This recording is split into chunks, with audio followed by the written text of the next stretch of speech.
Assalamualaikum warahmatullahi wabarakatuh. Saya Eka Darmawati dari kampus Institut Medika Dr. Gigi Suherman. Saya ambil prodi administrasi rumah sakit. Di sini saya akan menjelaskan tentang kebijakan pengaturan layanan primer dan sistem rujukan di masa pandemi COVID. Pelayanan kesehatan menurut WHO, akses kebutuhan tempat tidur per kabupaten atau per kota yaitu 1:1000. Dari jumlah tempat tidur yang ada di fasilitas pelayanan kesehatan, kita sudah tahu bagaimana standar rumah sakit itu. Upaya meningkatkan mutu pelayanan kesehatan, khususnya di rumah sakit atau di fasilitas pelayanan kesehatan, maka disusun indikator mutu. Nah, indikator disusun sederhana mungkin untuk mengukur kualitas organisasi sebagai salah satu mekanisme untuk mengukur suatu indikator mutu di pelayanan kesehatan baik rumah sakit maupun fasilitas kesehatan tingkat. Kita lanjut ke prioritas program Kementerian Kesehatan. Yang pertama yaitu penurunan angka stunting. Hasil survei pada tahun 2019 itu menunjukkan survei pada status gizi balita Indonesia, angka stunting sebesar 27,67%. Berarti masih tinggi. Setelah penurunan stunting, ada juga penurunan angka kematian ibu dan angka kematian bayi. Ternyata di Indonesia masih tinggi untuk angka kematian ibu dan angka kematian kedua. Penguatan pelayanan kesehatan dan pengendalian penyakit itu harus kita jaga agar tidak ada peningkatan kasus setelah pandemi. Jangan sampai nih nanti setelah pandemi selesai kasus penyakit kronis menjadi meningkat, khususnya kasus polio juga meningkat. Yang ketiga, penguatan sistem jaminan kesehatan nasional. Jaminan kesehatan nasional ini merupakan salah satu kebijakan dari pemerintah untuk mendukung pelaksanaan program pembangunan sosial di Indonesia. Hal ini sesuai dengan amanat Undang-Undang 1945 loh, di mana negara hadir melalui perlindungan sosial untuk mewujudkan keadilan sosial.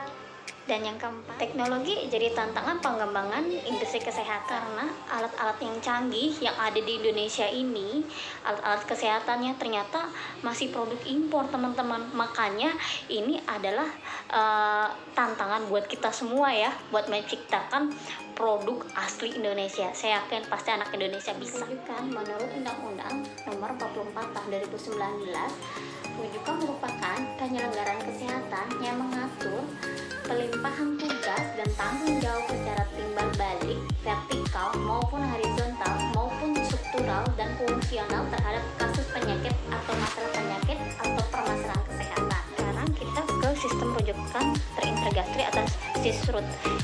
SISRUT ini merupakan teknologi informasi berbasis internet yang dapat menghubungkan data pasien dari layanan tingkat pertama ke tingkat lanjut agar mempermudah dan mempercepat proses rujukan.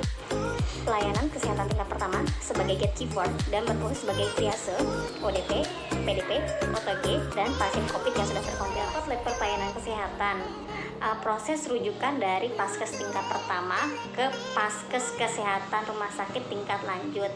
Nanti yang menentukan kriteria rujukan itu dari paskes tingkat pertama.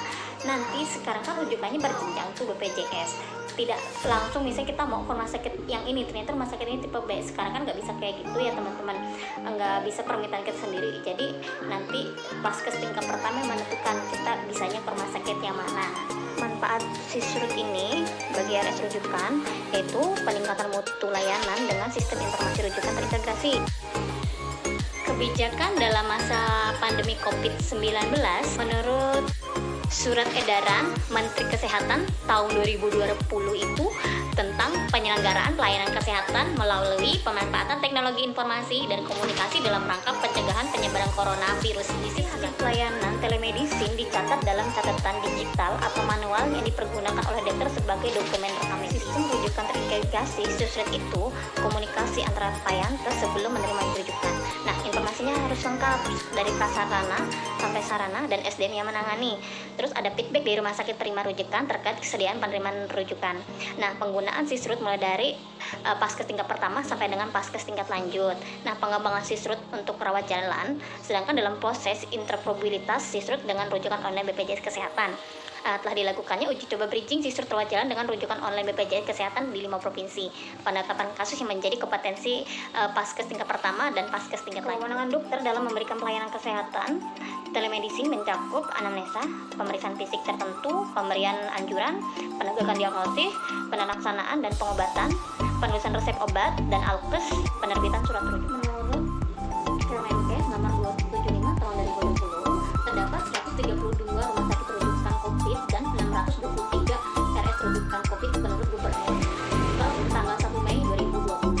Dinas Kesehatan, pertama, monitoring dan evaluasi RS online. Yang kedua, mapping kompetensi RS, mapping SDM sampai kebutuhannya. Yang ketiga, rekurasi Perda, Pergub, dan Pergub agar koordinasi dengan Dinkes mengoptimalisasikan fungsi pelaporan kasus pasien risiko dan komorbid pada ODP, OTG, PDP, dan pasien COVID yang sudah terkonfirmasi. Peran fasilitas kesehatan tingkat pertama di sini melakukan review kecukupan SDM dari sarana, prasarana, alat kesehatan, dan obat secara berkala. Sebagai gatekeeper, melakukan screening setiap pasien yang datang ke puskesmas demi penyelidikan epidemiologi. Triase pasiennya itu pasien ODP, pasien OTG, pasien PDP, pasien COVID yang sudah terkonfirmasi juga, dan melakukan pelaksanaan dan tindakan sesuai kompetensinya. Setelah itu melakukan rujukan ke Paskes tingkat lanjut, RS rujukan sesuai kriteria rujukan, dan rujuk balik per kasus. Nah, semua terkoordinasi dengan Dinkes untuk mengoptimalisasikan fungsi pelaporan kasus pasien risiko komorbid pada ODP, OTG, PDP, COVID, dan pasien COVID yang sudah terkonfirmasi. Peran rumah sakit di masa pandemi ini melakukan data ulang sarana prasarana alat kesehatan dan obat secara berkala di RS online dan ASPA, dan itu mereview dan membuat standar pelayanan masing-masing di RS-nya sesuai dengan kompetensinya, terus melakukan rujukan sesuai kriteria rujukan dan rujuk balik per kasus dalam bentuk pelaporan rutin ke Kementerian Kesehatan, melakukan penelaksanaan sesuai kompetensi pada masa pandemi, terus mengoptimalkan fungsi manajemen klinis dengan implementasi dan review serta audit terhadap clinical pathway-nya, koordinasi dengan dinas kesehatan, dan melakukan pelaporan pelayanan COVID-19. Cukup sekian dari saya, mohon maaf apabila ada kata-kata yang kurang pantas dan ada kata-kata yang salah. Saya minta dibukakan pintu maaf yang sebesar-besarnya. Semoga vlog ini bermanfaat buat teman-teman semua. Saya akhiri, wabillahi taufiq wal hidayah. Wassalamualaikum warahmatullahi wabarakatuh. Dadah.